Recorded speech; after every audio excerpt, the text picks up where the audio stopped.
qui lutte pour la victoire aux abords du poteau. Josko de Fitz, le favori de Just à midi. Josko de Fitz à la photographie avec Just à midi. Et donc c'était ce samedi l'arrivée du Quintet à Enghien. Mon chocolat a terminé deuxième, mon piment a terminé quatrième à 8 contre 1. Et je donne, et c'est pour l'anecdote, le Quintet en 6 chevaux. Va venir créer la décision. Stéphane Pasquier renoue avec la victoire dans les quintés aujourd'hui grâce à Purest Time, le 5. Le numéro 10 Tersus est peut-être deuxième. Le 16 Ismail Paint à l'extérieur. Le 11 Fortune. Et donc c'est Purest Time qui gagne le Quintet dominical de Deauville. Purest Time, c'était mon chocolat, un beau chocolat à 10 contre 1 les amis. Et ce lundi on change de nouveau de registre avec un Quintet de trop, les Sables d'Olonne, une longue distance. Faut être honnête, 13 partants, un Quintet quand même plutôt facile à étudier. Bon, mais on va pas y avoir de grosses surprises à mon humble avis. Donc déjà, je pense qu'on peut rayer déjà 3 chevaux assez facilement. Le 8, Facino de Loup, fait une rentrée. Chenu au Sulky, pas déféré. Falco des Rochers, c'est... Bon, voilà, peut accrocher une malheureuse 5e place. Mais c'est pas terrible en ce moment. Et le 11 favori de Liton, bon ben voilà, hein, ça devient un vieux tonton, ça devient compliqué pour lui à part multitude de désistements, bon il va pas faire l'arrivée. Donc déjà on peut éliminer 3 chevaux alors qu'il y a 13 partants, le 8, le 9 et le 11 les amis, ça aide beaucoup quand même. Et comme d'habitude dans ce quintet, ben, vous allez retrouver mon chocolat, mon tuyau et mon piment pour faire monter la température à une belle cote, hein. Toujours un des trois en très belle forme à la lutte pour la gagne ou pour les 3 premiers. Alors, justement, quel va être mon petit tuyau que je vais mettre en tête de ma sélection? Ça sera le 3 Kimi di Quattro. Tout simplement, c'est un cheval étranger, donc ils sont souvent en retard de gain et lui c'est quand même le cas les amis. Alors il n'a pas couru depuis 1 mois et quelques, mais bon s'il vient en France c'est pas pour faire du tourisme. Son entraîneur Sveitberg, il fait appel à Mathieu Abrivard, déféré des 4 pieds, cheval très performant ces derniers temps quand il était D4 en France, hein. C'est premier, 3e, premier et une 17e place, mais c'était à Vincennes.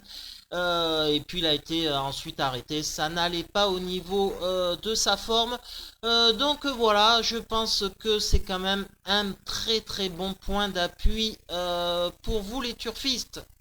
Mon chocolat dans ce quintet, c'est Harrison Duplessis, ça sera un français, je pense que c'est le meilleur français en classe pure de ce lot. Quand il est déféré des 4 pieds, ben c'est soit premier, deuxième, quatrième, cinquième, deuxième, il est toujours dans les 5. Voilà, c'est aussi simple que ça. Philippe Boutin appelle le driver star Eric Raffin. Lui aussi, il a encore de la marge. La dernière fois, c'était très bien à Vincennes. Donc, on peut faire confiance pour que le cheval quand même soit dans les 3 premiers. C'est un bon chocolat. Et en piment les amis, pour essayer de trouver une cote à plus de 10 contre un cheval qui peut lutter pour les toutes premières places, je pense que ce 4 Donizetti, eh bien, il a le statut pour pouvoir réaliser ceci. C'est pas terrible hein, ces dernières perfs, je vous l'accorde.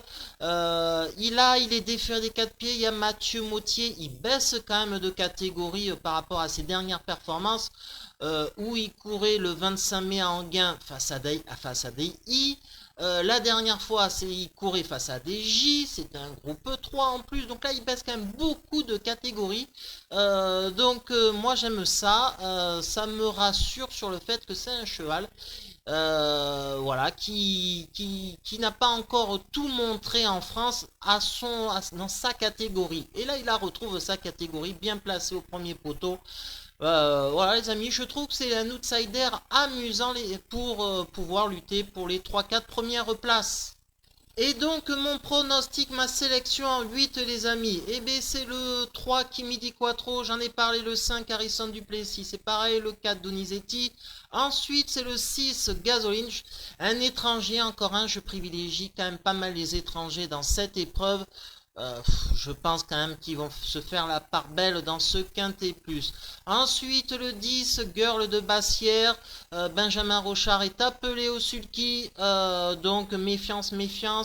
Ensuite, Urella, le basir de service, il est quand même assez limité, mais l'épreuve est quand même pas terrible, donc il peut jouer un tout premier rôle. Encore un étranger, le 1 Callisto, je m'en méfie au premier poteau, avec un sage parcours, il peut faire l'arrivée sans problème dans les 5 premiers. Et ensuite le 7 Ortino, avec Olivier Raffin au sulky, le mieux engagé au premier poteau.